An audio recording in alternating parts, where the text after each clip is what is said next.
boy is dangerous.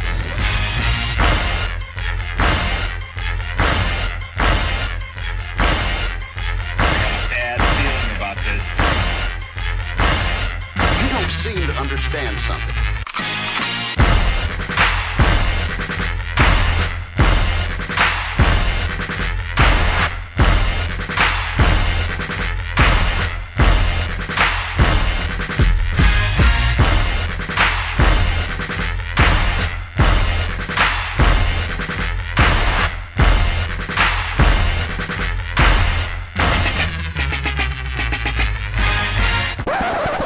The thing that I like most about being a dad is that I see that I'm about to impact the world.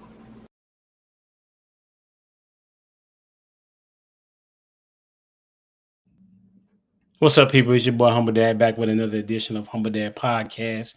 Got a great show for you this evening. Why? Because I said so. Had some technical difficulties, but we back, and we're going to do what we can to make sure we have a great show.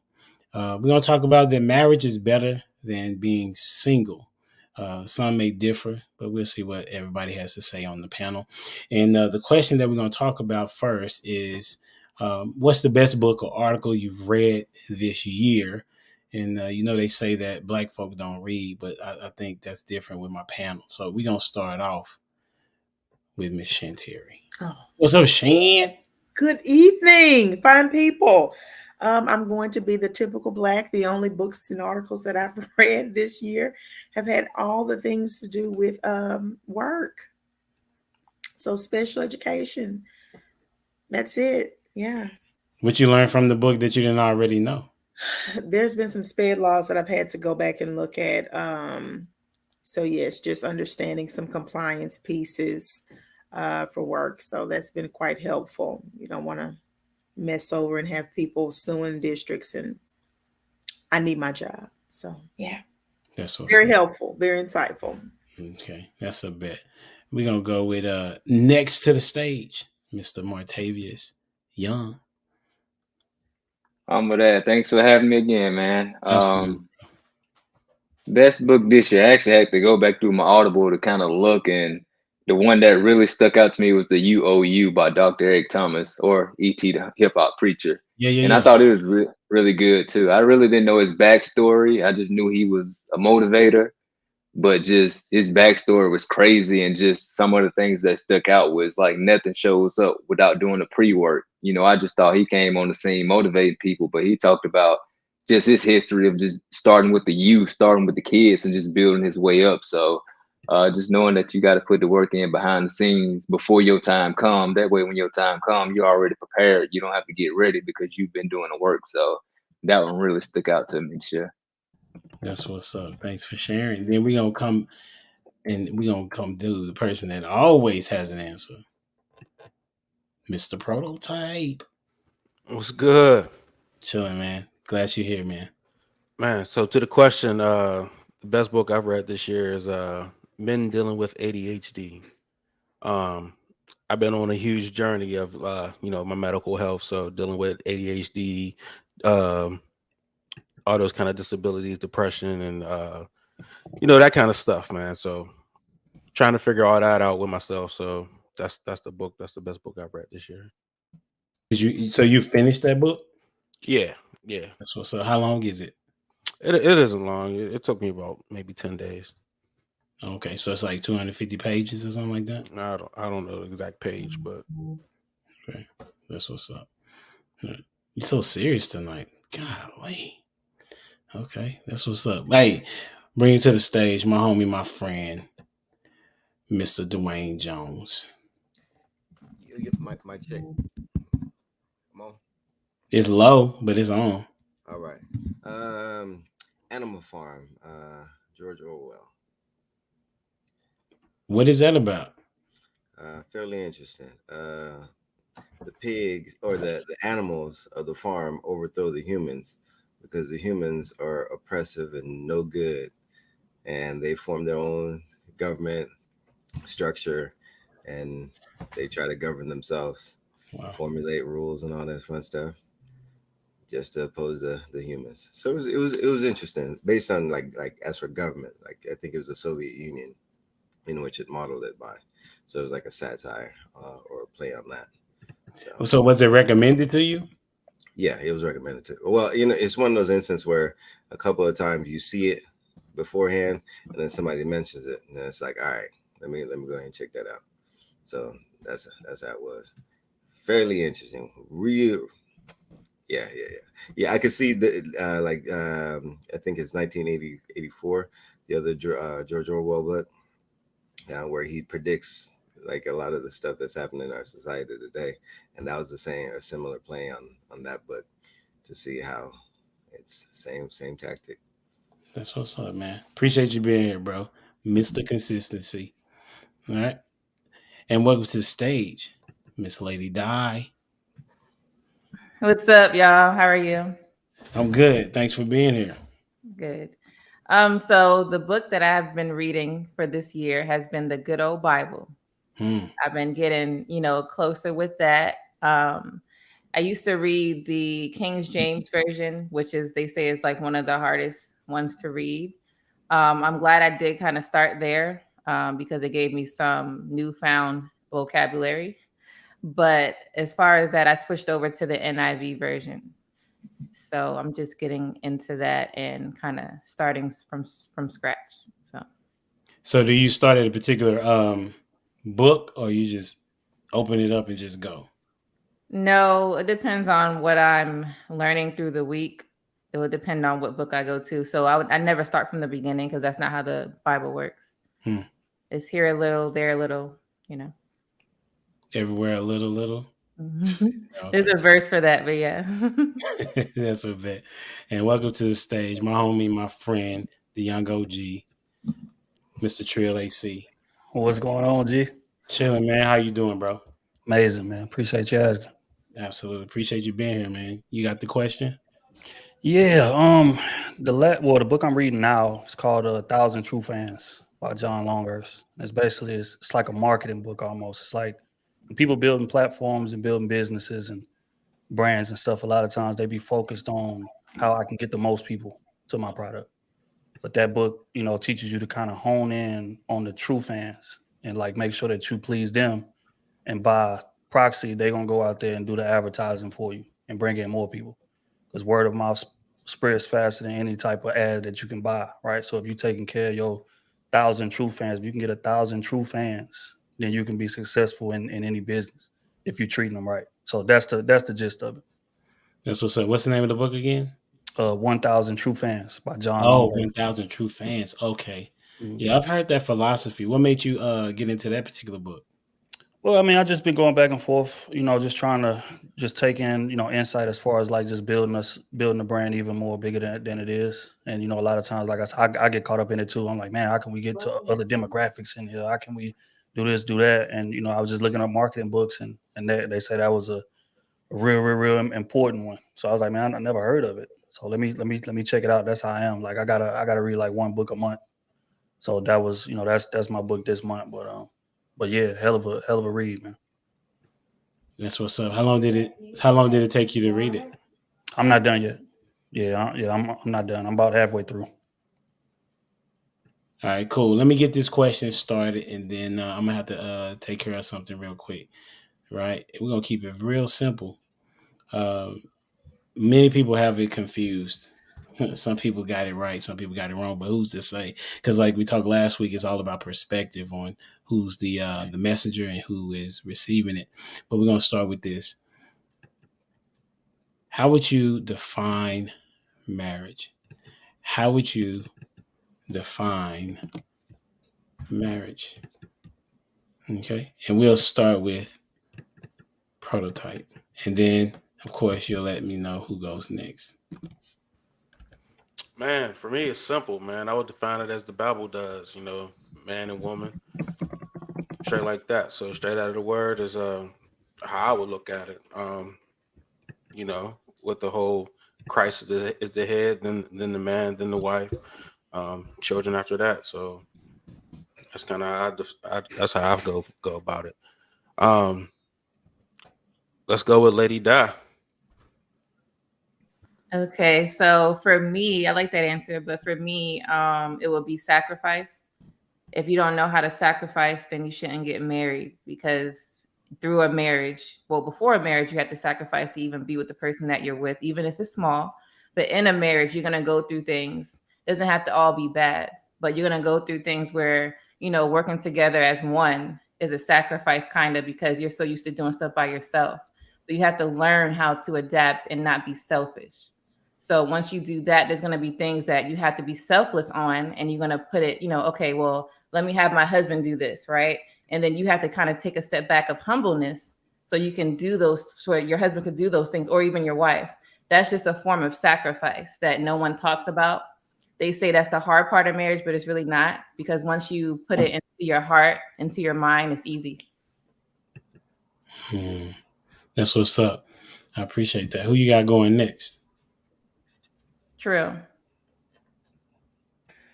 How do I define marriage? Duty. I think whether or not you want to, whether or not you like them on that given day, whether or not y'all just got in an argument, or whether or not things are going great, is doing what you signed up to do through all of that. Y'all stood in front of God and took vows for us to hold each other down through good and bad, and thick and thin, and sickness and health, and all of those good things. A lot of people get up there and just say those words, but you don't really understand the gist of it until you hit about maybe 5-10 years in.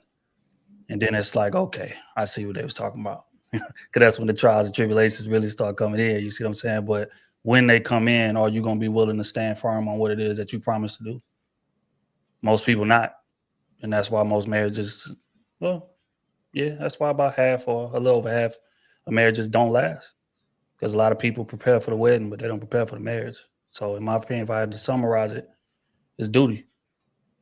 And we're going to go with Shan next.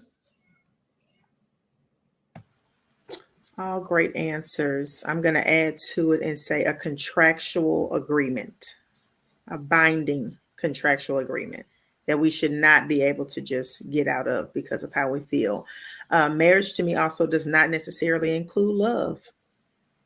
When we make contractual agreements in the workplace and anywhere else, it does not matter if you love that person. You agreed to sign up for this. And so, as everyone stated, the ebbs and flows of marriage, all those things, your duties, your responsibilities, all of those things are involved in this agreement that you have made with one another. And so you just got to hold it down. And it's between just you and that person you've made that agreement with. No one else, not even children. They are a part of it, but they are not, they have to leave. So that agreement is between two people, man and woman. Okay. And it's eternal. So I'm going over to Dwayne. All right. I look at it as a union between a man and a woman, overseen by God. And through that, they will know how to truly love each other. That's how I see. Is that everybody? Did Montavious, did you get to go? No, my bad, Montavious. I didn't go. No, it's all good. I would just everything you guys said. I would just at the end of the day, it's a choice. Like when you choose to marry somebody, I'm just from the old school. People used to always say word is bond, but you can't say that when it comes to marriage. I mean, as much as we want to, because our words change every single day dealing with people these days. So I think marriage has to go back to like just the old school, foundational, just like choosing it every single day. And I think going back to what somebody just said just earlier, like sometimes even when dating somebody, the same thing that you did while you was dating them, you stop doing it once you get them. And then when it leads up into like the engagement, you start celebrating, and then you get to that marriage. Then we all of a sudden think everything is over once the marriage day ends. But that's when it really begins, because now you have to go to work dealing with this person that you thought you knew, that you really have no clue about. And then you have to deal with the different sides of that person. So my wife always jokes, and she say when I married her, like I married a lot of women, because she can be a different person depending on the day. And I have to be willing to choose her as that person every single day. So for me, it just comes down to being a choice and understanding, like once you make that commitment, like I said, going back to the word is bond, then you have to stick with that regardless of how you feel, because we can't let our emotions choose whether we're going to show up for our spouse or not. We have to let our actions, and we have to let our vows that we made to them show up continuously too. That's what's Can up. I add All good one more answers. word, humble Go dad? ahead. Can I add one more word? Yeah. Growth. I think that's a word we missed. Growth. Because we change. Man, I am not the same person I was 10 years ago. I'm not even the same person I was 5 years ago, yesterday. So growth would definitely also have to be a word that I would use to define marriage as well. That's good. Anybody want to add? Because I was going to add to something. Anybody have something to say? I was going to add to Shan. So it's kind of like accepting growth. You ever heard someone say, "Oh, I grew out of love with that person," or "We grew apart"? I think that's BS, because you're supposed to grow together. Even if one person is ahead of you, you better catch up. Or if that person is under you, you better wait. It's about patience. So that's all I want to add. I think that comes from more of a I married this person because they had potential and they never came to fruition. You know what I'm saying? So that's how they fell out of love or grew out of love, because that person never hit the potential that they thought they were going to be or be marrying down the road. You know what I mean? So I think that's what that goes to. So there was an expectation that was probably not mentioned to the other person, and so therefore, since that person didn't hit the expectation, now there's a conflict. Is that what you kind of alluded to? Yeah.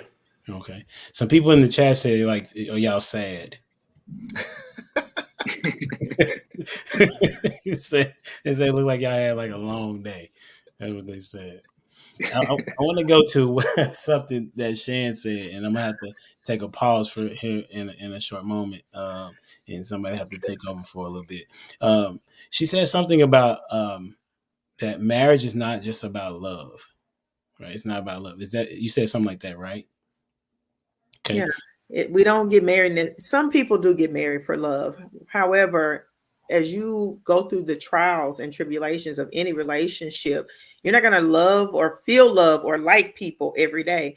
And so if that is the only thing that that's why we get this, "I don't love you anymore." Who cares? You don't have to love me today, but you're still going to be here. Like, we still going through this thing. So that's just kind of my thing. Why this whole, I think that's this Disney World thing that we have going on, where there's going to be this Prince Charming coming in and swooping you off your feet. That's not what marriage is. Put that away. Hide those movies and those videos. We're lying. That's all. Okay. So I wanted to ask the question then: how can you marry someone you like but not love? How can you marry someone you like but not love? Seeing as though marriage is more than about love, right? And we'll start with Trill. I think it goes back to what I said earlier about duty. Like, even in history, marriage wasn't founded on love. It was founded on, exterior motives. If we're gonna be real, finances, upgrading your financial situation. That's what it was founded upon. But over time, people done kind of tied it to that fairy tale that Shan is talking about. They don't watch Cinderella. They don't watch, movies like I'm finding my Prince Charming and this, that, and the third, and I want everything to be like this and it's beautiful. And then they get about, like I said, 5-6 years into that situation and realize, wait a minute, this shit is not all, what I'm saying? It's not all rainbows and sunshines, So I think at that point is when it sets in. Now that's going to test your commitment to the duty. Now, me personally, I wouldn't say that I could be married to somebody that I don't love. But there are two different versions of love, right? Like, I love my cousin. Like, I love my homie, but I'm in love with my wife. So I think, you could be married to somebody and not be in love, sure. But, if I can't marry somebody that I don't love, or I don't at least have some type of regard or caring for, also, but yeah, people get married for a lot of reasons that don't involve love, man. Money, status, it's a bunch of different external reasons or superficial reasons, pardon me, that people get married for. So I mean, it's not that far fetched, because marriage wasn't founded on love. Yeah, I'd agree with that. And then we're gonna go to Dwayne. Appreciate that. Yeah, no, I could agree with that. I could not. No, we can't just cruise through life off like, because that's just shifty. So like, love is substantive. Like, it's deep. for me. So I love my wife. Therefore, I'm willing to sacrifice for the rest of my life. That means the things that I like in order to then make sure that I'm paying attention to her and being able to love her how I need to love her. And in that regard, yeah, I'm glad I love her and not just like her, because yeah, that wouldn't be good for nobody. And lady died. So I didn't, when I got married to my husband, I did love him. So I'm not going to say that you cannot do that. I just think that it's very risky because sometimes the mind can take over. So if you love someone too much, you already know like the stories of Snapped. These people are like in love to the extreme. Like you can't do nothing without me. We going down together. So it's kind of like you got to make sure your head is leveled and balanced. So just be careful with how you love somebody. Love them enough, but if it's time for you guys to spread it apart because of some things that are life threatening, I'm always about life threatening on why people should divorce. If it's life threatening, then you should be able to go your separate ways without feeling so crazy where you have to end something. So be careful with it. But I think that you can marry someone that you like because marriage is not about love. It's about the things that you are doing for each other. So just think of it like this. There's a bum on the street, right? We don't love them, but you might give them some money. I'm talking about a real bum, not the fake scammers, but someone that really needs some help, or think of a kid that needs help. They don't have a father. You're going to go and help that kid because you care about a stranger because you feel sorry for that person, I guess, but it's still someone that you want to help. So when it comes to marriage, it's not about, oh, I love them so much. It's about, okay, the things that we can accomplish together. We could make, great business together. If that's one of the things, you can make kids together, build a legacy for, your future. It's a lot of things you can do. You don't have to love someone to do that. Like I don't love my business partner, but we do business together. So it's just about how you take it. But I think you can marry someone without loving them. Was that everyone? I'm sorry. Prototype. So I would say, man, mainly, people get married for green cards every day. People get married for the wildest stuff out here, man. So I guess it's easy to marry somebody that you only like and not love. But I would say men generally don't do that. Women do. If a man provides a certain, lifestyle or status or whatever to that woman, I think women do it all the time because they're doing it for provisioning. You know what I mean? That's always the basis of their thing. I think men love more than women do. So it might be a little harder for men to come to that idea. You know what I'm saying? But I mean, if you throw a dude, a couple $1,000, you know what I'm saying, to marry somebody for a green card, he'll surely do it if he's about that cash. So it is what it is, man. So, man, let's. Why before you go there? Why do you think, or why do you say that men love? What did you say? They love. Men love harder than women do. Explain that. I mean, we'll die for a woman. Like, how many women die for a man out here? You know what I mean? Trill said earlier is duty, but duty is attached to love. You know what I'm saying? Like, I love my cousin, and I have a duty to protect him out while we out in the street. You know what I'm saying? Or my homeboy. Like, duty's attached to love. You know what I'm saying? So we might not like somebody, but that protection that I die for you, that that I'll help you move. Somebody help you move, they love you. You know what I'm saying? Even though we hate you, like we hate that act. You know what I'm saying? So it's just one of those things, man. Like, but men just love more than women do. Women can fake a connection. They can fake an emotional intimacy. Men can't. You know what I mean? So it just is what it is. I would like to hear from a woman on that perspective. What do y'all think on what I mean, waitresses, strippers, like, you know what I'm saying? They thrive off of it. Like, you know what I'm saying? They fake emotional intimacy. They sell the fantasy easy. You know what I mean? Like, that's what they do. I don't feel like that's a lie. I think it takes men a long time to come around or get to the point of love, and they may not always express it the way that we want it expressed. However, by them going out, going to work, providing for us, taking care of us, protecting it, like those are their ways of showing us love. You know, it's not always the gushy stuff that us women want. And I do think that there are quite a few women out here who really can fake it till you make it, like shape shifting. So you should understand why men take so long to get to, because we can't just be out here down for everybody. We only got one life to sacrifice. You know what I'm saying? Women can fake it, and then we be connected and thinking that we're in love with this person, and she'll throw our life away, or we'll be rotting in jail, we'll crash out, and she's on to the next fake and the next emotional connection. You know what I'm saying? So we only got one life, and that life is connected to who we are, love. So. And also, love. I mean, marriage is not fashionable for men. I think that's the part that we're leaving out of this. Men, like men don't wake up and say, "Hey, man, I want to get married today. I'm about to go find a wife today. I want to get married." That's not the thought process.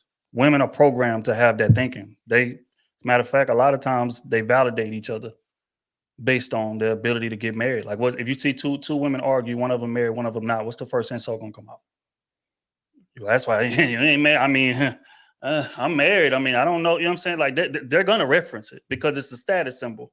But when men get in the argument, you'll never hear a man say, "That's why I'm married and you're not." It just doesn't work like that, right? It's not fashionable for a man to be married. So going back to prototype point, it takes a lot for a man to consider, okay, you know what? I'm going to go ahead and do this. Like he has to love that woman. Like, because that woman provides inspiration for him. The benefits that a woman bring to a marriage are intangible. Meaning that's the way that we receive our benefit. Whereas as a woman, it goes back to that protection, security type of thing. If it's a dude that got a whole lot of money, lady dies right. Woman ain't gotta love that dude, but he gonna take care of me. I'm getting financial benefit from this. My family is gonna be taken care of. I ain't gotta worry about a thing. I ain't gotta work. I ain't gotta do nothing. But as a man, when we sign up for that marriage, we signing up to take responsibility for your livelihood. I can't do that for somebody that I just like. It doesn't work like that. I gotta be fascinated, or it ain't gonna happen.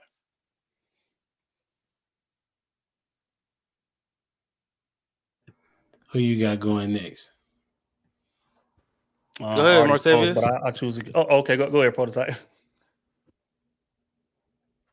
Martavius? Oh, that was I agree with that, and I think for me, when you talk about that, like another form of love when it comes to men, it's like trust. They have to know that they can trust you for that commitment, trust you with the things that's going to be talked about, and trust you with the feelings. A lot of time, men, we don't like to talk about feelings, but it's going to come out, whether it's after a couple of drinks or whatever the case may be. But we need to trust the fact that you're not going to let it go beyond your lips, your ears. So I think that's a big thing with it. And for me personally, I can't marry somebody I like but not love. We talked about it before on a couple of Zooms before, prototype, and I was talking about when I saw my now wife, I was like, she's gonna be my wife. Like, that was women in between there that I like, but it didn't lead to them being my wife, even though I was already on that path. And I came to that realization. I had grown, I had gotten closer to God, and I knew this was the life that I wanted. Now it came down to okay, decision making. Now it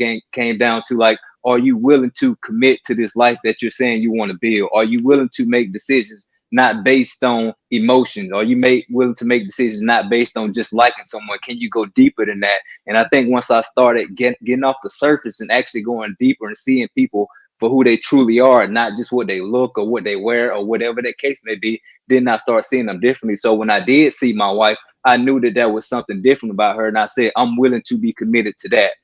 You look great, beautiful, all of that, but what you're doing outside of that, the discipline. You, Army National Guard, you are a very disciplined woman. I play football. I am a very disciplined man, so I know together, like, we are going to be a disciplined couple. And I know when the S hits the fan, you're gonna have my back at the end of the day because you've been trained for that. And I think just going back to what Trio talked about earlier, like, I got girls now, and like I said, sometimes we train our girls, but we raise our boys. We want our girls to be protected, let them know we're going to do whatever in the case to make sure that when you hit this certain age, like, you're going to be the best decision-making thing in the world. And with our boys, sometimes I think we lack that same consistency and intentionality where we just want them to go out. Like, our boys talk about having girlfriends, and like, I cut that short and I treat them the same way that I treat my girls. Like, no, like, can you afford to take her on a date right now? And if you can't do that, then you have to understand, like, there's priorities. You can't just say you have girlfriends and think that you can just go tell your homeboys in school. This is what, like, no, if you can't provide for her. So it's me setting that foundation and letting them know, like, right now, like, when you hit a certain age, it's not just having girlfriends so dad can send you to Valentine school and have Valentine presents and all these things to put in people get, like, no, you're going to be able to work and do these things for yourself. And I think it just comes from, like, at a young age, teaching them and instilling them that thing. But it also comes from them seeing the way that I treat my wife, understand like love is a choice. You see how I treat your mom every single day. And it isn't always me telling you, hey, babe, I love you. Sometimes it's just doing things. Sometimes it's asking, hey, how do you feel today? Sometimes it's just doing certain things for her. So I think it just comes to like really getting off the surface level and really just start to get deeper. And the only way to do that is to, it doesn't happen by accident. And you have to literally get off in an environment that you're in, because many times what we see in our environment, it just isn't something that we want these kids to be raised with, and expecting them to see change when all they're seeing is the things that's been passed down for generations to come. So I think sometimes we have to be willing to just bring kids or whatever the case, get them in a different environment where they can learn these things and break some of these patterns that, you know, they've been seeing and raised all their life, including myself. So I had to leave Alabama and come to South Dakota to learn these things. Not saying that people are different, but it allowed me to like lower like my expectations, allowed me to get in somebody else's box so that I can learn that there are different ways to do things. So you want your first interaction with women for your boys to be when they have money? Man, they got interaction now in school. My boys are handsome. Like, but I mean, you said you shut it down. So are you saying you want their no, first interaction? No. I don't shut it down. I list the expectations. Okay, she's your girlfriend. What are you doing for her? So I start listing these things now. So but she's to help me. So what is she doing for him? Okay, well, hold on. No. She to help me. You say she to help me. A woman's supposed to support the man. She to help me. So what is she doing for him? That's a good point, but she's not my responsibility. She's not under my household, so I can't train her, but I can. But you need to train him that a woman is supposed to be your helpmeet. You got to have a task for her to do. You got to have a vision, a plan for her. You know what I'm saying? But it ain't necessarily, oh, I'm providing. You know what I'm saying? Like, she's to help me. She's supposed to help him. That's a good point. But I wouldn't say it's just monetary. I think it's, for me, the way that I see it, it's more so mindset. Understanding like he don't know what love is. He's 5 years old. My oldest son is 8 years old. They don't know what love is. They like different girl every single day. So I can't tell you every time you come home. Like, so for me, it's like, what are the foundational things that you can teach them at this young age? Because they're gonna see, like, they're very handsome boys. And I'm not even gonna like sugarcoat that. My girl's a beautiful girl. So for me, it has to go deeper than looks. Of course, people are gonna be attracted to you. You live in South Dakota, you're mixed. There's not too many kids that look like you. So you stand out, you look different. So people are gonna be drawn to you. So for me, it has to be outside of looks. What else can you do? What else can you provide? Because there's gonna be so many opportunities for you, for other people to try to claim you just based on that. So for me, it's not about what does like the girl bring to the table. For me, training him as a man. So I'm not like, I don't want to say it's like preparing for like, this is your helpmate, this is your support, because I don't want to think she has to be bringing something to the table for her to be your spouse or be your girlfriend. She do need to bring something to the table. It's cooperation. Okay, she gonna start bringing her lunch to share with him. Yup, absolutely. That's what you tell me. Absolutely. Man, he gets. I got an extra cracker for you today. You know what I'm saying? She better be coming with some extra gifts. You still hungry, little eight-year-old? That's what she need to come with, yup. Scheming the snacks. What? She better be sharing some gummy bears. No, I get where you're coming from, but for me, it's like that's a little far-fetched for me to try to get him to see from that perspective when I'm having a hard time. Not a hard time, but it's like kids, you got to tell them over and over because they are kids. So I got to be repetitive in that. So I can't try to get so like treat him such like an adult like that. So now I have to teach him how to like see from that perspective. But I see where you're coming from. Next time, ask him who brought you the gummy bears. That's the one you want. Man, I don't know how other people are raising their kids, so I can't like. Hey, to my daughters, I'm gonna be like, "Hey, where you going with the extra gummy bears? Put that back." That's hilarious. I think that's an interesting thought process, though. Like, how do we teach our daughters that they're helpmates? Is that something that is being taught? And if so, how would you do that? I mean, if I could jump in, I would say they would learn that from their affection to their daddy. Right. You know what I mean? So a little girl would look at her daddy, and you know, Trill got a daughter. Where I'm sure like she does nothing but hang around and try to help. You know what I'm saying? Or well, y'all, I'm sure y'all can speak. If y'all love y'all daddy, y'all are trying to hang around your daddy, trying to help your daddy. You know what I'm saying? Like that's what a little girl do. Hey, daddy, can I help you in some type of way? You know what I'm saying? And in return, you love that girl and she knows you love her unconditionally. You hold her, cuddle her, whatever. You know what I'm saying? But that little girl will come to you like, you want a sandwich, you want this, like anything, you know what I'm saying? Because she loves her dad. And I just think it's just one of those things that she gets from how she treats and respects her dad is how she'll learn how to be a helpmate, you know what I'm saying, in the future. See, I I think agree also we got to with be that. careful with that though, because a lot of dads, me included, right? Let her get away with whatever she want to get away with. She want new toys, I buy it for her. She wants something to eat, I get it. Oh man. But I don't think there's anything wrong with that. I don't think there's anything wrong with spoiling your kids like that. But you know what I'm saying, it's a reciprocal love thing. You know what I'm saying? Like I would never tell my daughter no to anything if she's, you know, being that sweet little girl, getting me stuff or making sure I'm okay, that kind of stuff. Like there's nothing I would say no to. There's nothing to say no to for real. I see that a little differently. Sometimes I just say no just to say no. Yeah, As a matter of fact, I'll say no. I'll do this one. So my oldest, scrolling through the grocery store, asked me every last aisle we went, asked for something, right?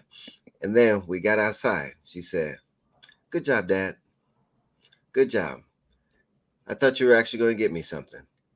At that moment, I realized she knew what she was doing. She knew what she was doing. She was going to keep asking, keep asking, keep asking until I like, all right, sure, come on with it. But that time I said, no, we ain't gonna play that one. But then she was like, "Hey, good job." Oh, okay. Let me get my noted. Noted. So yeah, I believe in saying no just to say no at times. I'm just saying. And then you know what? Even if you really wanted, I could get you as a gift later on down the road just to say I was listening. Yeah, I agree. Because I had my dad in my life, so he had me do stuff for him. I don't know if it was for the reason that Prototype was talking about, but I did do stuff for him, and I guess it taught me how to do stuff for my husband now. Like I have this humble spirit, so I do think it definitely comes from the father, big time. But yeah, man, pardon me. I don't know what went on. But like I was saying, as a man, like we got to be careful because a lot of times the dads be more the culprit for the entitlement than anybody.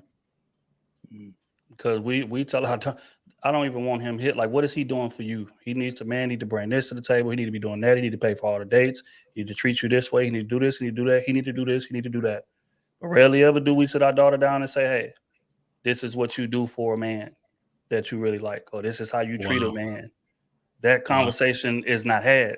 What's had is that don't let no man disrespect you. He need to like demand this. This is what you should be demanding. But we don't teach her what she should be given. And on top of that, we spoiling her on the back end. So when she leave the crib and she run into somebody, all she got is expectation. That's it. But You no know, sense of duty. I think that comes from the generation ahead of us being defeated men and not being able to do what they needed to do for their children. So the whole culture ahead of us was about getting your kids out so they can do better than what they're doing because they simply couldn't help. You know what I'm saying? Like a lot of us come from that crack baby era. You know what I'm saying? So a lot of them dudes, they're telling their kids, do this, do that. I can't help you for real. So it's kind of like I'm just trying to tell you so you can go out and do it, but I can't really help you from how I want to because I'm messed up myself. I think that's where that really comes from. Or the man just looking at the landscape and understanding the mindset of men out there, especially young men out there, and knowing that most dudes, and we just gonna keep it real. Now that there are some solid ones, but most dudes is coming into a woman life for one reason only, man. That's the facts. Now, every now and again, you run into one that's special, and then it's like, okay, yeah, we going somewhere else. We doing something a little different. I'm gonna be on my P's, Q's, make sure I's is dotted, T's is crossed. But most women that we run into, we trying to smash. So with that mindset, us being a man, we kind of teaching them with a, and I hate it to call it fear tactic, but it's not fear tactic. It's like this is what is. It's like giving somebody a stat. Like if somebody's moving to a brand new neighborhood, hey, this is the stat sheet on the crime rate. This is the robberies happen at this rate. People break in your crib at this rate. Cars are stolen at this rate. You can call it fear-based, whatever, but these is facts. So fact is, most men that come into your daughter life is coming in there with no substance at all in mind. So move accordingly. So I think that's more of what it stems from. And that's why we so hard on him in terms of making sure that this man is bringing this. So you don't get caught up just because he talks smooth and he handsome and he got swagger and all of these things. And then you don't open your damn legs and he right off to the next dude because you wasn't paying attention. You was looking with rose-colored glasses instead of analyzing the man like you should be. And if anybody should be teaching you how to analyze him, it should be me. Because when I was younger, I was doing the same goddamn thing. Pardon my French. So that's more what the mindset is, in my opinion. Yeah, but bringing this, and this, right? Them dudes, I mean, that's basically teaching her to date older dudes who's coming in with the same intentions as them dudes with swag, them young dudes with swag. You know what I'm saying? Because they'll be like, a girl will look at a dude and be like, oh, he got this. Oh, you know what I'm saying? I'll spread open for him because he got these intangibles. And he has no intention on being with that girl. So it's just a different player game. You know what I'm saying? It's what you just set her up for. Nah, because you're saying it like I'm speaking on just material things. When I'm talking about fear-based, I mean making sure that man is there for a serious reason. That's not saying, hey, make sure that he has an expensive car before you date him, or make sure that he lives in a condo or a big ass house or a high rise before you date him, or make sure he's making $200,000 before you date him. That's not what I'm talking about. What I'm talking about is make sure that this man is consistent. Make sure that this man is a man of his word. He has integrity. Like how does his family? What's his relationship with his family? Like how do his friends look up to him, or is he the peon in the group? Make sure that this man got backbone. Make sure that this man willing to lay down his life for you if necessary. Make sure that he cares about you that much before you entertain this on a serious fashion. But again, and even that, it sounds great. It sounds wholesome, but it's still teaching her for expectation. But rarely ever do we teach her, hey, when you run into this type of man, though, you need to move like this. You need to do this to take care of that man. You need to pay attention to detail when it comes to that man. You need to make sure that he feels like a man. He feels valued. He feels fulfilled when he walks into this household, that you're providing him peace, that you're doing this, that you're doing that. These conversations are not had. And that's what gets women into trouble. So they go out there, again, they daddy spoiling the hell out of them, and they daddy teaching them about expectation, and they run into a solid dude and fumble the bag, if we're going to be real. So I think it's more so that than just teaching your daughter to look for a dude with superficial things. Because if you're doing that, you're setting up for failure. Because most dudes that got all that, older dudes included, some of the worst men in the world. Pardon me. Hey, you good, bro? That's what they are. No, that's facts from both sides.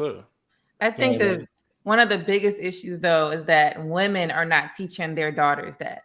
Because however your mother, right, if she is with the husband, with the father, however she got that man, the women should be teaching their daughters how to get that man, how to conduct yourself with that man, how to know what that man looks like, just how, you knew how it looked like, how it was. That's missed. And it's because a lot of us are not even married. So it just goes trickling down to, how are we going to teach these daughters how to even move in this space when no one wants to be married? That's the biggest issue. Speaking of, her mom is not married. She's a single mother 3 times. So now what? The father, even if the father did that lady, that daughter that's in the mother's house most of the time, she's still gonna go with what the mother's saying. So it's kind of like you could, fathers can do a good job and try to change the mindset, but it's going to be rough if you guys are not together. So you have to be together with the woman that you have kids with.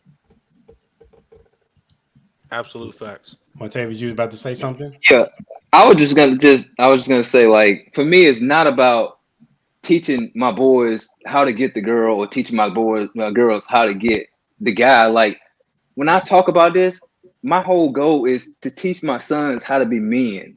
teach them how to be great fathers. I don't expect to treat my daughters how to be a wife, how to be like my wife is gonna do that, but I'm gonna treat them how a woman should be treated. So that's when I talk about it's coming from that perspective of not teaching them and training them, hey, go be looking for this or go. I want you to be able to recognize that for yourself, make a decision for yourself, use everything that I have taught you, use everything your mom has taught you, and put it into practice. I'm not gonna tell you can't date until you're 18. Like you're gonna be mature enough at whatever age you start to date to understand behind that decision come reward and consequences, and you got to be able to live up to that. I can't.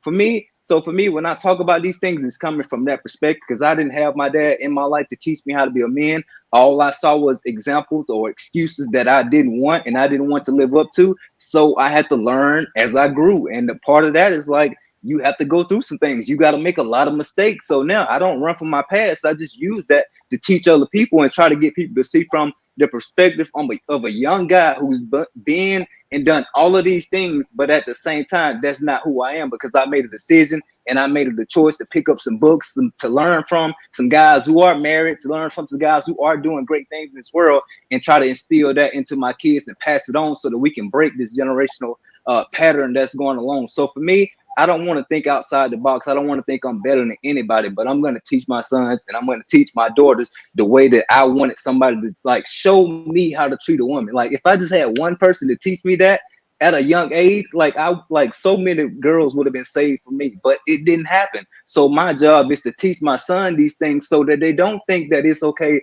to have 5 and 6 girlfriends. Like, so when one girl at your elementary school say she want to be, no, I have a girlfriend right now. That's his choice. I'm not gonna tell you don't have girlfriends, but behind that becomes a responsibility. I don't care what she brings to the table. As a man, are you doing what you're supposed to be doing? You can't have a girlfriend and be spending V-Bucks all day long. It doesn't work like that. You can't have a man that think you're gonna be buying Takis and laying around eating all, like it doesn't work like that.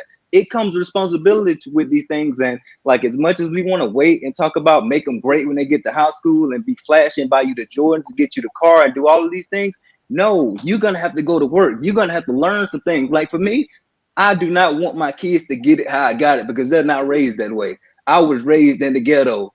I was raised where I didn't want to go home because I knew when I went home, it wasn't what I wanted. So why would I want to raise my kids in that environment? I went through that. I came out of that. So now it's for me to build that foundation for them to build on. And it's not going to go backwards. So that's the whole perspective that I'm coming from, the way that I'm raising my kids.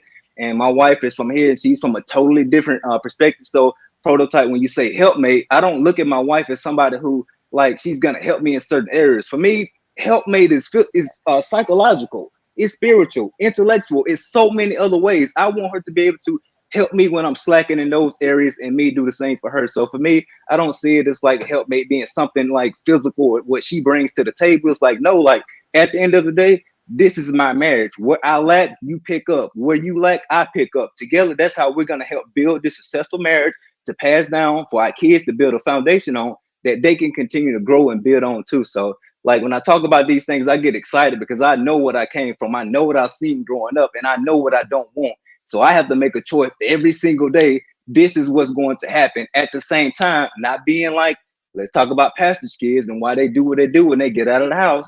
I don't want that. When you in this house, you got the freedom to do whatever you want to do. Just understand that responsibility comes rewards and it's come consequences, and you're gonna have to deal with it. So however you decide to choose and make that decision, just know at the end of the day, I don't have to live with it. You do. And I just want to teach you to be mature enough to understand and recognize these things when they come. So that's the whole perspective behind me raising my kids the way that I do. And it's not perfect and it changed every day. You guys get on here and give so many great things. And best believe I take this and instill it within my kids because it's working for you. So why not go ahead and like it's fruit and it's good fruit. So I want to see that in my life. So of course I'm gonna use the same thing. So I just love to grow and learn from other people. And I know I'm not perfect. I'm still learning. Like I said, the way that I was raised is not the way that we should be raised. I'm gonna just leave it at that.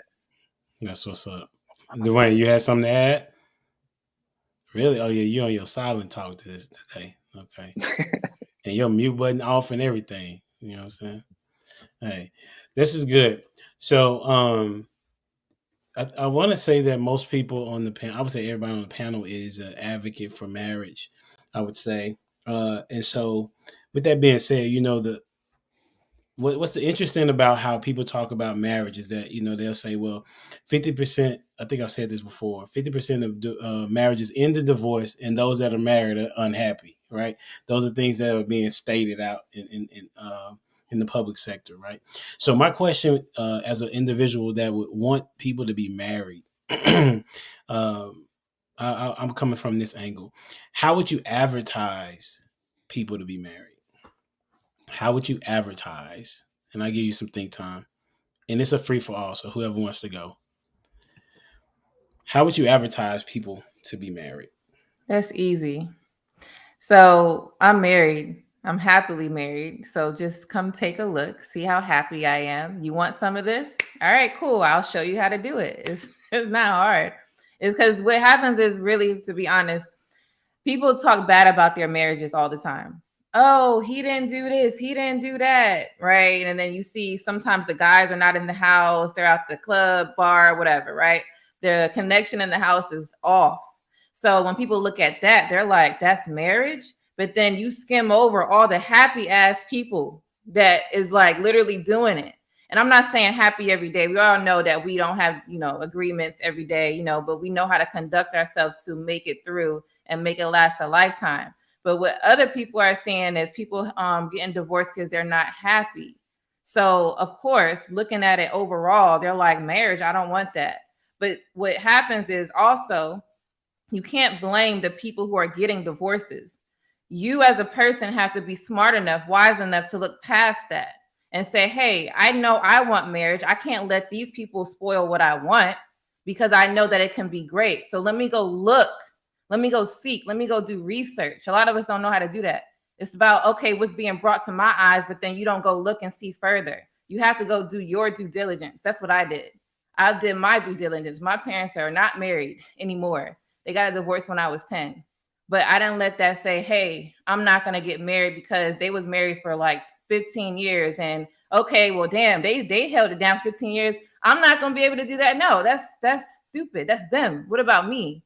So let me make my life. Let me go ask the right people. I've seen plenty of old people that was married, and you just ask them, well, how the hell did you keep it together? They'll say, oh, honey, it was just this and that. And you just learn from it. And then when you get your man or your lady, I'm really speaking to women though, when you get your man, you make sure you take those wise, comments that you asked for, because you went and go looking for it, and you put it into your life.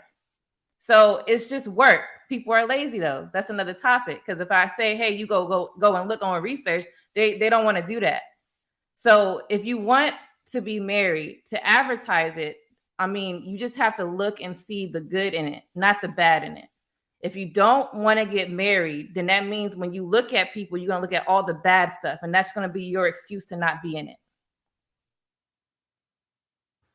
I'll jump at it. So if you're a believer in Christ, it's kind of a no-brainer. You really don't have to sell getting married, because, potentially you don't want to live in sin. If you're not a believer in Christ, if you want kids, there's no better way to give your kids the best opportunities they have other than to be married. I recommend people, if you want kids, do it within a marriage and stay there. You know what I mean? For them kids. Essentially, we can always go back to duty. If we have duty, we want our kids to be happy. You know what I'm saying? And the best and only way to really do that is to be within a married situation. That's the best situation for them. That's the only way I could sell marriage. Other than that, it's really up to the individual, whether they want to be married or single. Like I said, if they're not a believer, I can't really speak to it. But other than if they want kids, you got to do it within a marriage. Don't be having, bastard kids out here. You know what I'm saying? Just do what's best for the kids. And I'll let somebody else go. I'll be honest, man. I wouldn't advertise it at all, because it's pointless. Being marriage minded is in you. That ain't nothing that you can be convinced to do. It's just like trying to tell somebody, hey, how would you advertise Christianity to somebody? Or how would you advertise being a Jehovah's Witness to somebody? You can try, but it's like, if that person don't have that deep investment, or they don't give a damn about religion like that, you wasting your breath. That's just not what they own. All you can do is thrive within your marriage, learn each other, figure each other out, and y'all thrive and y'all, be successful. And I think, at the end of the day, if they want to be married, then they will. Or if they have a change of heart on being married, it's going to be something that they, encounter on their own. But me selling it or me advertising it, pointless. It's pointless, man. I mean, it's either in you or it ain't. And a lot of people don't learn until they in it that it ain't. But a lot of times that comes from programming. Your parents or your kid, or people like pushing women to be married. When you gonna be married? When you gonna have some babies? When you gonna do this? So it's like, okay, this must be what I'm supposed to do. So let me just jump into it. You know what I'm saying? I find a guy to do what I like or whatever. Let me jump into it. And then they get into it and they crash and burn because marriage is not for everybody. It's not. We can speak to the stats of, having kids out of wedlock and things of that nature. And all those things are true. But fact is that it's just as many kids traumatized from being in a household with parents who not meant to be married than there are in single parent households. If we're going to be honest, you can have parents that's married 30, 40 years, but if they hate each other and they arguing every damn day and there's no unity and there's no union, there's no communication, what type of example is that setting? You damn near setting a worse example than if you was a single parent raising a kid. I would say those kids are still better. Wait. Because when you get out in the real world, your mindset on marriage, your mindset on relationships is going to be tainted. Why the hell would I want to get married? My parents were married 40 years and they argued every day. I don't want that. I'm going to do the opposite. I'm going to be single. I'm going to deal with people at my leisure, at my convenience, and we're going to rock that way. So again, marriage is either in you or it's not. Find somebody that is in and y'all rock out. But, trying to advertise it to somebody, it's pointless. But I'm done. You can go ahead, G. All right, so the more I was listening, I was like, man, you know what? If we are married, I think we are advertising, period, point blank. Because like a point of branding is other people see what you're wearing, and that's a form of marketing too, because you walking around in them J's and people look down their status to it. So I think, just like I was saying earlier, like some people do look at marriage in a negative way, but then there's so much joy to it. So as for advertising, 2 is greater than 1. That would be a simple. 2 is greater than 1 because it in so many factors. So even with the bad marriage, I think that also then has the potential to have them know what bad is, and then they were able to then see other people and see other marriages and see how they're flourishing unlike theirs. So marriage is a good institution, period. So just even being able to observe it being done right is optimal. So just if we desire and we find marriage to be a good thing, we are the walking advertisements or advertisers. Thing is, Dwayne, you know what the only pushback that I got to that is that the people who in successful marriages and the people who in marriages that are actually, thriving, we don't hear from them. We hear from failures. We hear from people who have grievances. We hear from people who cheating on each other, who got divorced and lost all this money and lost their kids and lost this and lost that. That's what we hear most of the time. The people in happy marriages, they just doing their thing. They ain't a lot of times you don't even know they married. They don't even speak to it like that. Unless you follow them on social media and they posting their wife or something like that. But it's the people who fail, and that's the loudest. So I can't even agree with you on that.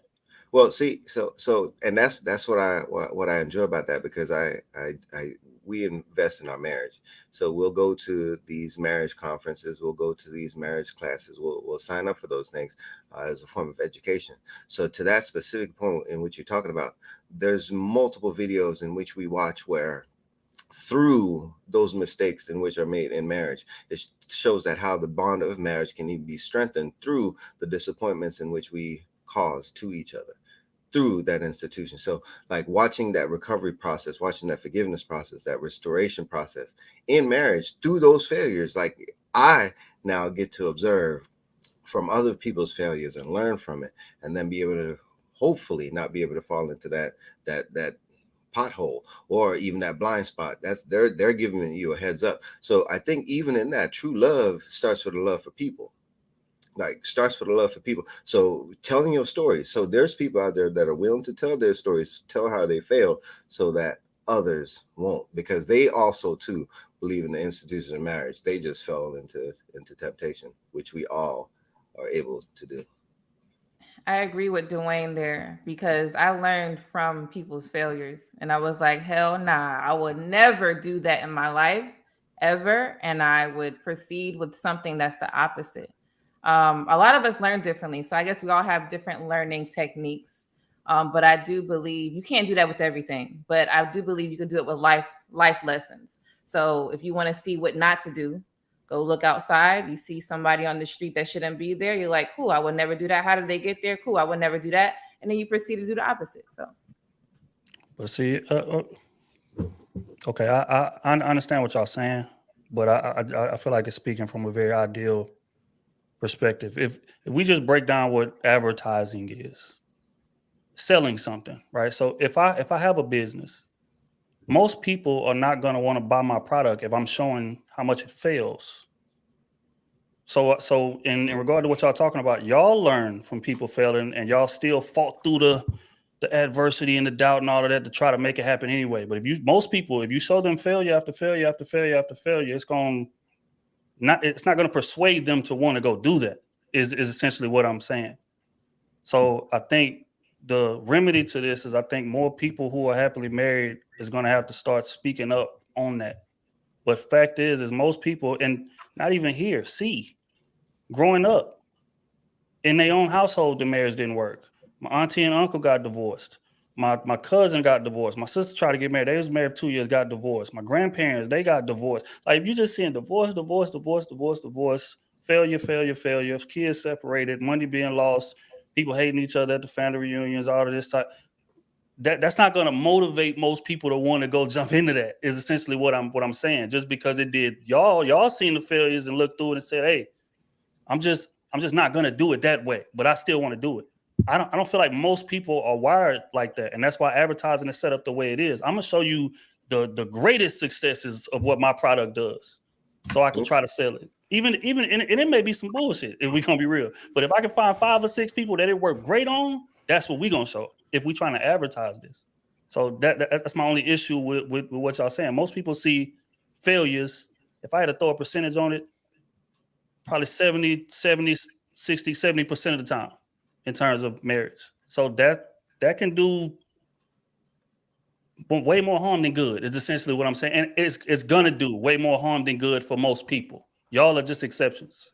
I think that's their fault though, because you could sell the hell out of your hat, Trill, right? But if you give it to somebody and there's one speck of imperfection, they're going to go ballistic. Like, why is that there? And they're going to send you to the Better Business Bureau and report your business. So yes, we can and I'm not saying that's what you're doing. I'm just saying in general, we could false advertise all day long, but the person who's receiving the product, it's your determination to figure out if you want it or not. That's what I'm saying. And I guess maybe that's what you're saying. I don't know. I think it is depending on the person, but I don't think it's like us. Because like we could, like you said, we could sell this all day, but whoever receives it is going to be the determination of what they're going to do with it. Right. But see, I think you're speaking to the back side of it. I'm speaking to the front side of it in terms of the motivation to even want to purchase the product to begin with. Now, in terms of after I have the product, whether or not it's worth having, sure, but I already spent my money already. So if you done sold me some bullshit, I'm suffering on the back end of this. But we speaking to, okay, if everything I'm watching, am I inspired to even purchase the product using that analogy? Or am I even inspired to even walk into this marriage? Speaking of that reality. And fact is, most people are not, especially men. If we're going to be real, we sit up here and watch YouTube all day long. There's people got 4-5 hour panels as to why men shouldn't get married. It's no benefit. It's no gain from it. You're going to lose your kids. You're going to lose half your money. You're going to lose your assets. You're going to do this. You're going to do that. It's way more panels like that than ones who have successfully married people up there saying, hey, bro, these are the benefits of what this thing can do for you. So what I'm saying is that as long as that's the case, people are going to always be hesitant to get way more hesitant to get married than they are willing to walk into it and purchase the product to see if it's for them. But it's still going in the wrong direction though. Like if I look to the left, I see all bad. I look to the right, I see all good. You have to pick where you're going to go. So just because you've seen all bad don't mean it's all bad. That's not even realistic. Nothing is 100.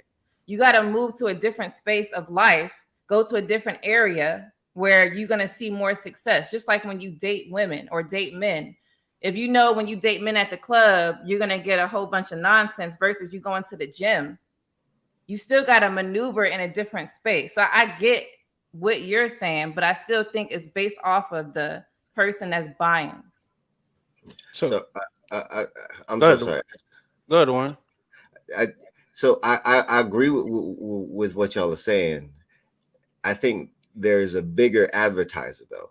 Like, so the institution of marriage is a good thing overall, point blank, period, because that's how civilization thrives, is based on this population. So as for being fruitful and multiplying, that as for marriage is the ultimate union in order to do that fruitfully.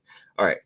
So as for from a biblical perspective, the adversary is the one that desires to convince you or sell you the idea that marriage as an institution is not a good thing. And I think as for sowing discourse amongst men and women, like as for this culture war, men versus women and all this, that feeds into it as well. So I look at it, there is a huge push for advertisement against marriage culturally. For sure. Is it a push, or is it people just looking around them though? No, I think it's an active push, an active push, and a severely active push, because it goes to, especially in America, because it goes to the core root and the bedrock of this civilization is the family. Let me say real quick. Go ahead. You finna say something, Trill? Yeah, no, I was gonna say that I don't necessarily feel like it's a push against marriage. I think a lot of people are just looking around and just analyzing situations. Even going back to what Lady Di said, she said you can look to your left, see all good, look to your right, see all bad. I don't think it's like that for most people. I think people look around, and if it's 10 different directions that I'm looking on, 8 of them failed, 2 of them are successful. Do I want to gamble on this investment, knowing that it's a 20% chance that I win? It's just like putting a business proposal in front of somebody and say, hey, it's a 20% chance that you're going to come out on top. But, I need all your money in your bank account. I need all of your self-esteem. I need all of your confidence. I need all of your time that you're going to be invested in this thing. Are you willing to invest all of that for a 20% success rate? Most people are going to look at that man in the eyes and say, get the hell out of my face. I'm not doing that. Right. So I think that's more so what the mindset is. Sure, you can look to the 20% and say, hey, I can try to do it that way. The fact is that that's not even guaranteed, because you're not in that 20% to see that day for day on how that works. Those two people could be completely different than you and the person that you enter into it with. Now, we're going to try to do it that way, and we fall on our face as well. You see what I'm saying? So I think the mindset is people looking around. I done seen 10 marriages in my life. 8 of them are divorced. Do I want to gamble my livelihood on a 20% chance to win? I think it's more so that than a message being pushed. But that's my opinion. Go ahead, AZ. Well, the counter to that would be the lack of faith. And that, for me, that's in the unseen. So people gamble every day. People put their rent money on something that they on faith. So I don't look at it as that simple. But let me add it to it like this. The reason why I asked the question is because, just like Dwayne said, I mean, our civilization is hinged on marriages being productive. Whether it was a man having multiple wives or a man just having one wife, like that's the way in which societies thrive in any particular ethnic group that you look at, right? But however, there is a literal push for there to be singles. If you look, I think if you read maybe Thomas Sowell, if you read, you listen to Jordan Peterson, the things that they talk about, because what you'll see is that the government makes more money when people are single, because you have 2 of everything as opposed to one household, right? And so, not to mention, if you look at it, the advertising, we talking about advertising in the Black community, you'll see that Black women are leading in being business owners, even though many of us fail, and businesses in general will fail. Only about 10%, maybe 20% or something like that will even do or make it out the first year, right? And only about 10 to 5% or 5 to 10% even make it beyond 5 years. But that does not stop our generation or even people in general from trying to be their own business or be a business owner. So, and they see that people are not that successful. However, they do see people that are, right? And so they think that they can probably be them. But in actuality, they don't have all the bullet points that it's going to take for them to be a successful business owner. Like one of the things you're doing, Trill, is reading, right? That helps you with that marketing and advertising element of your business, right? And so I would say that, people are wired to be in a relationship because we are communal people, right? And so because we are communal people, I believe that the majority of people want to be in a marriage, right? Because the reason why I believe that is because of companionship, right? If it's not marriage, they definitely want to be in the household with that person all the time. Right? And they want to do all the things that would say what marriage is, whether it's sex, whether it's cooking, it's cleaning. You take the kids here, I'm gonna take the kids here. We're gonna hang out at this particular time. Like they do all the union and things of marriage. And if it wasn't so, then it wouldn't be so many people willing and ready to live with somebody before they get married, because that's typically what they're thinking. Well, if we can live together before we get married, then this will work out. But the studies show that most people that live together don't get married, right? So, but I would say the way that we can advertise marriages is do panels like this, obviously, actually telling people, which we'll get into this next segment, the benefits of marriage. And this will be our last topic. And this is why I would say that marriage is better than being single. But we'll kind of maybe move that to another conversation. But I want to know what you believe is one or two advantages of being married. And then we're going to wrap this up with a bow. Who would like to start that conversation?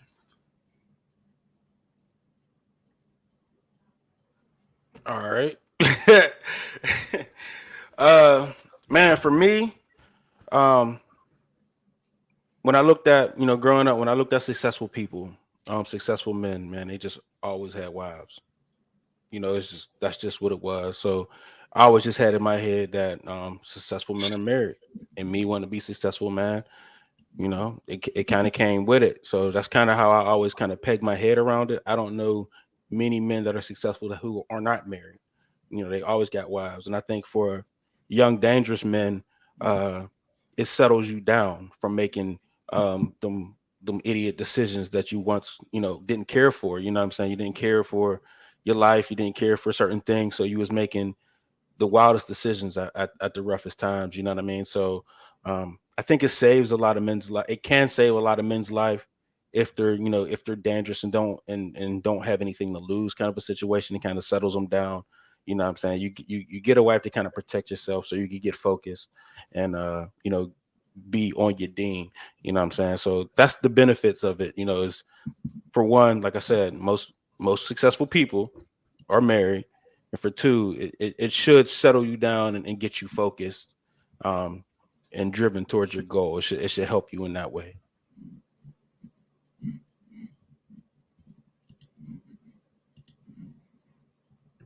Nobody with benefits.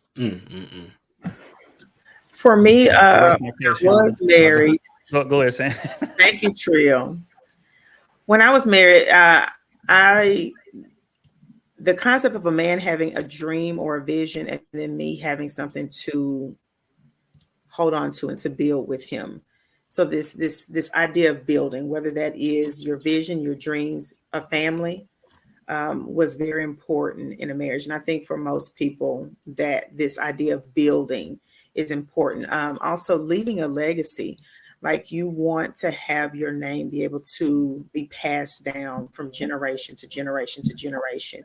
You want the grandchildren, the great grandchildren, you want to see these products that you have made and them to be better off than you have been, their marriages to be better, their children to be raised better than you. So building and legacy would be the two things that were extremely important for me, or are extremely important for me in marriage.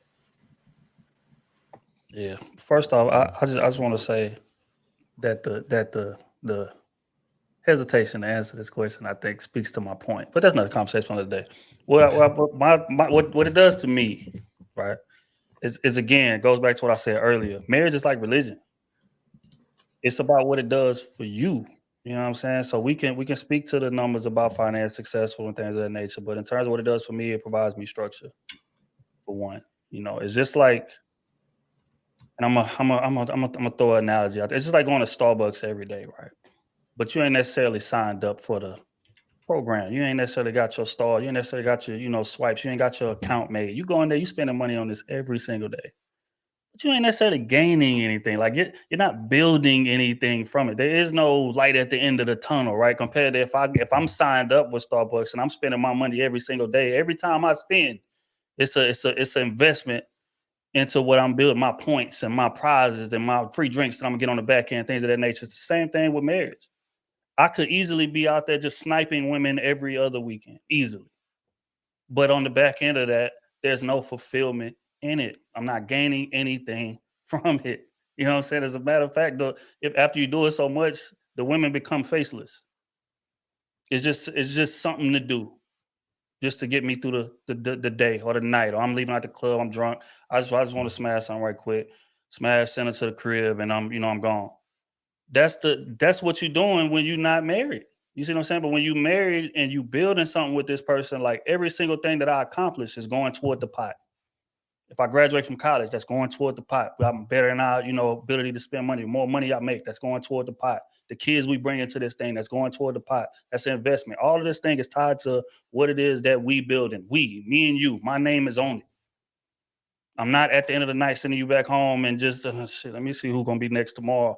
It's not that. It's a sense of fulfillment. It's a sense of legacy. You walk around with a sense of pride. And the thing is, a lot of us from the environments that we come from, we don't really see that until we escape them and go to thriving and successful communities. Right? Me, when I went off to college, I was meeting dudes whose parents been married 30 years and they come from like a legacy.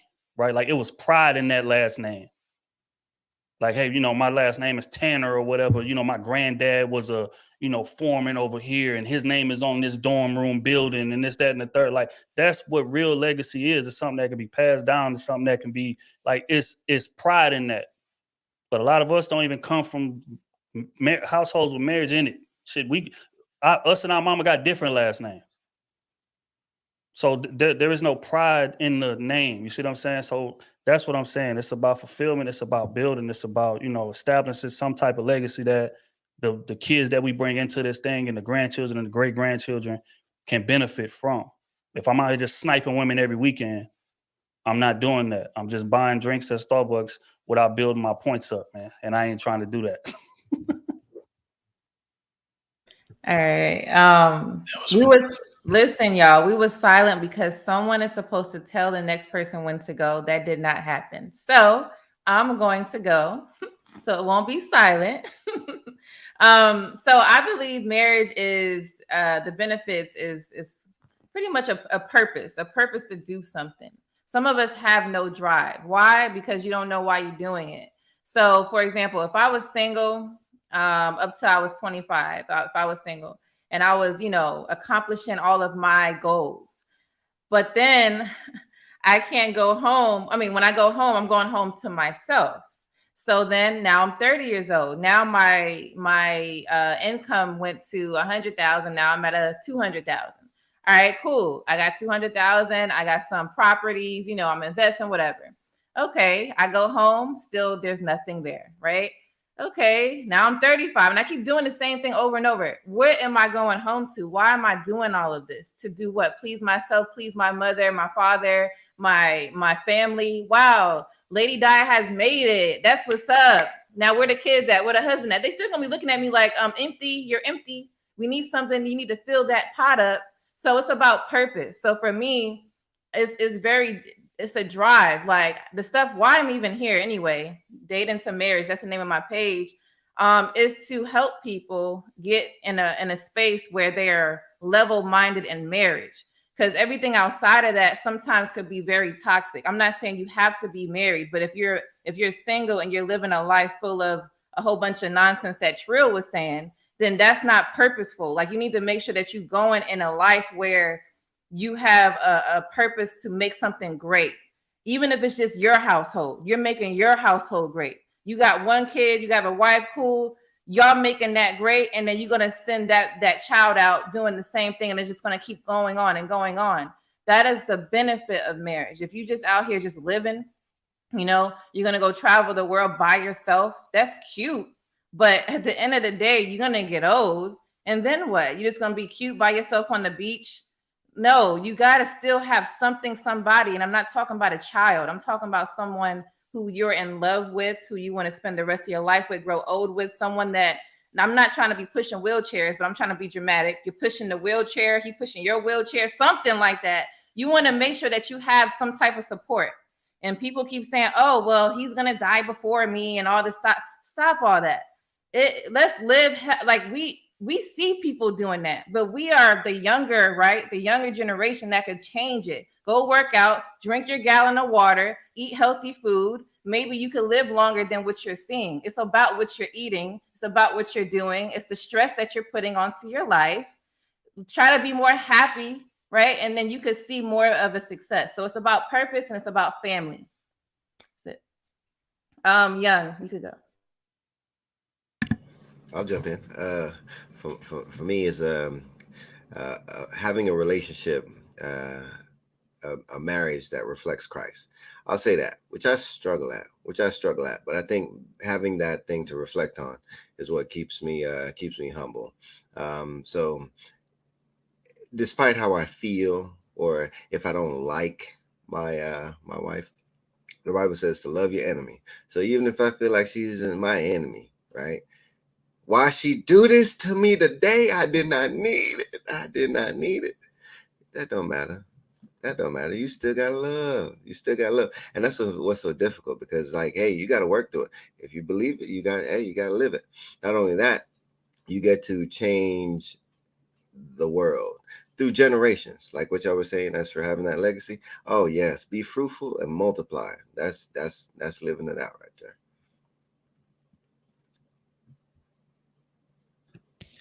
Guess I'll be the last one. For me, probably one of the main benefits is just growth.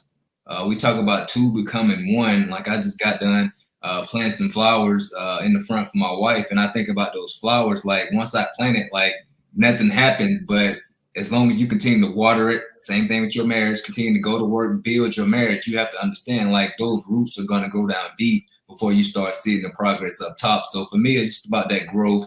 When you invest in your marriage and you continue to put in the work, and you really start talking about two becoming one, we start to see that. And what a lot of people don't like about that, and when you think about growth, there's a lot of things you have to prune off. And in the beginning, that's what it was for me. Things that I saw growing up, things that I was bringing into our marriage was hurting our marriage. And I understood that wasn't going to, like, allow our marriage to last and grow the way that I thought it was going to be. So I had to go to work on myself. So that was probably the main thing. One of the main benefits I saw is just the growth aspect. And then, just like you guys were talking about, just that legacy and deciding what type of legacy that you want to leave for your kids. And that, just for me, is probably one of the biggest ones, because it's a choice that you get to make. And I think you make that choice about who are you letting influence your life? Who are you letting influence the way that you are married? Who are you letting influence the way that you are raising your kids? And I think for me, that's been probably one of the most important things that I've done. Not saying I just cut people off all the time, but I just distance myself, and I don't go in surroundings that I don't want to be in my life. So for me, it's about understanding, like, these are the decisions that you have to make for yourself. Understanding, like, it's not about today. It's not about who likes you today. It's what are you building for the future? What trails are you going to allow other people to come once you open that door? So it's about just that growth and just leaving the legacy for your kids, showing them that how you got it isn't probably going to be the same way that you have to get it. But if you just continue to invest in what you have and continue to build on the platform, the foundation that we are laying, then I think you can build just about any type of successful thing that you want. And it just boils down to, at the end of the day, it's just having, making a choice and just having that mindset that it's possible if you're willing to get off your butt, not be lazy, not settle for that's just who I am and how I was raised, and actually be willing to use the resources that we have, like the Humble Dad podcast. Like, think about the amount of conversations that we've had about marriage, family, leadership, so many type of things. Like, that is a resource that if you listen to, like, it will literally change your life if you apply it. So for me, it's just thinking about the resources that we have and actually investing in the thing that you want to see work out in the long term. That's what's up, man. I really appreciate you all for giving me a little bit of your time this evening and talking about what's important to me anyway, which is having healthy marriages. It is an investment. I mean, that's what it is. I think we've all kind of alluded to that. It's a matter of, are you willing to take the risk of having somebody learn a lot about who you are and pushing your buttons at times, and are you willing to overcome those those triggers? Really, I think it's a matter. One of the things I think that will be helpful, right? I learned this from a guy that was preaching on Sunday. He said it would be good to, when you do your date night, that you say, okay, this is what we're going to do, or this is what we're going to talk about. So if it's an issue that you have with your spouse, then you can say, okay, well, we're going to talk about the budget, this, on Friday when we meet, so that they won't be blindsided in the conversation. I don't know if y'all had that situation where you think of something and you say it, and it should have waited for a different moment to have a conversation, right? As opposed to, them having an idea of what we're going to talk about, so they can have their mind ready for conversation. Just knowing that there are hills and valleys, and that you get to learn a lot about yourself in a marriage, because your spouse, as somebody said, is a mirror of you, and is a reflection of you. So, and also another benefit is that you get more money back in taxes. You know what I'm saying? Just for those that don't know about it, okay? And them single people be out there like, man, why they taking so much taxes? Well, listen, What'd you say, Shan? Oh, you agree? For sure. And then I'm gonna try to do this. Get your business. Get your business. Get your business. If you say, yeah, get your business for sure. Your business. That's a fact. And pay your kids. Okay. Yes, it's right? coming.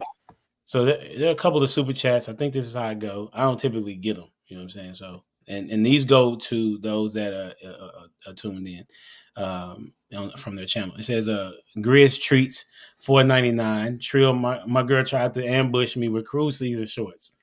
Man, I turned on that panel you did about the 5. She turned the whole channel off. Hey man, they don't never want us to get our 5G. They never want us to get our 5. Salute to Grizz, man. It was a panel that we was discussing it's about like expectations in relationships or just dating in general. We was like, women got a million things that they expect for a man to do. Man, all we got is a solid 5 that we gonna ask for 20 years. It ain't gonna change. You saying we can't even get that. So like that's the like running joke of it. You know what I'm saying? So now every time in the chat they be like, see, we can't even get our 5. I was wondering what that was. Yeah. We can't get our 5. Listen, are you writing a book on that? Can we get our 5? Huh? You gonna write a book on that? Can we get our 5? Look, man, I need to, man. Listen, I need to, because men is simple, man. We just need about 5 things. Women, they need about 100, but that's another conversation for another day. We can't even get our 5, and that's what bro referencing. Look at him, and she said, because the shorts is a lot of times what women want to hear, right? But when they come to the panel and then it's time for that critique, it's time for that accountability. Then she try to turn the channel off. So that's what he's talking about. Okay, I got you. That's what's up. Okay. Oh, it's similar to what I said to you earlier today about the lady apologizing. That was hilarious. All right, we got unsolicited security boss. Shout out to her. Appreciate your love. Love this humble dad on the crew. Shout out in the crew. Sorry. Shout out Trill. Then we have another one. This Apple thing. I don't know how y'all deal with Apple, bro. Like the 2 fingers ain't working. Okay. All right. How can you spotlight good marriages locally? I think we kind of did that a little bit. And then let's see. Oh, there you go. What is the Black church contribution to bad impact on marriages? That'd be a good conversation for another day for sure. I like good questions. All right. Well, that's been our time. Hey, make sure y'all tune in to these folks. You got Shan. She's tripping over there on TikTok. She ain't did nothing in a while, but that's I'm working my business. Oh, yeah, that's right. You doing hair, doing Thanks. I'm working my makeup. business. My bad. That's a fact. I forgot about that. My bad. All right. And then you got Motavious Young. Check him out on all platforms. You know what I'm saying? Listen, that's how he starts it off. So he gives really good sound advice as well. Then you got Prototype on Tuesday nights. It's always something that he's talking about that's very productive in relationship to men. Mostly, isn't that right? Prototype is mostly men that you're trying to get them on track. We're talking about fatherhood over there. So. Fatherhood, for sure. Then you got Trill AC. I don't know who doesn't know him. You know what I'm saying? If you don't know who listen, you can be humble all you want. I don't have to be when I'm talking about you, Trill. Okay. Hey, real quick, man. Salute to Crusader Nation pulling up tonight. Make sure y'all subscribe to Humble Dad platform. And this type of conversation be being had every single Monday, man. Make sure y'all there showing love. Leaves in the chat. Y'all already know how we give it up, man. Appreciate you, HD. That's what's up. I appreciate you. Ever since I met AC, you know what I'm saying? I'm a short dude. I'm like, okay, I gotta talk up to this dude. You know what I'm saying? He showed love to me when we was in H-Town for sure. We didn't get to do the hoop game, you know what I'm saying? I'm just saying that he running. But he gonna say that we just didn't have time, you know? Whatever the case may be. And then you got Lady Di, you know what I'm saying? You gotta check her out on all different platforms. What you want to say to the people, Lady Di? You go follow me on all platforms, Lady Di DTM. You'll find me and my husband there. It was me by myself, but now my husband is joining me so we can make this thing work when it comes to getting people together, getting married. That's what's up. And then you got Dwayne Jones, who did our engagement photos on Saturday. Did a really good job. Always does a phenomenal job. And behind the scenes, he always checking me and making sure I'm doing what I'm supposed to be doing. What you got to say, Dwayne, before we get out? Here you go with that mute button. Listen, bro. We gonna make a shirt, Dwayne off mute, or something. That's what it's gonna say, bro. Appreciate that. Thank you. Well, keep supporting Humble Dad. He's doing a good thing here. So doing something that's much needed in our society. So that's a bet. Until next time, don't forget to like, share, comment, subscribe to the channel. We out here. Deuces.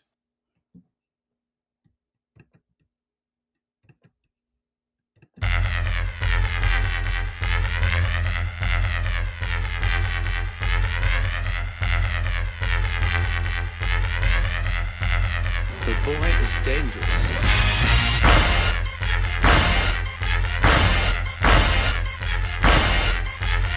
Bad feeling about this. You don't seem to understand something.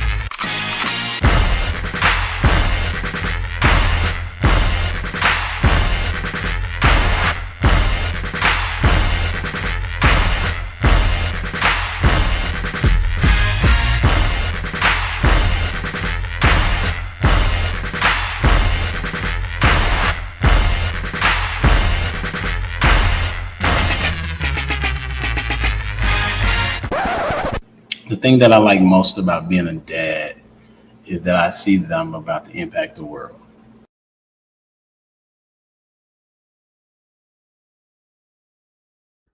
Phenomenal show.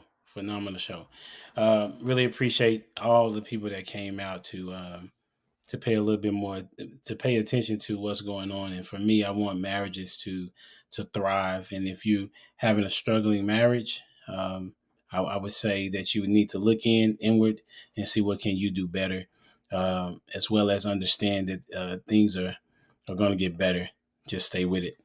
And if you are having good marriages, please let people know about it. Speak up. Until next time, deuces.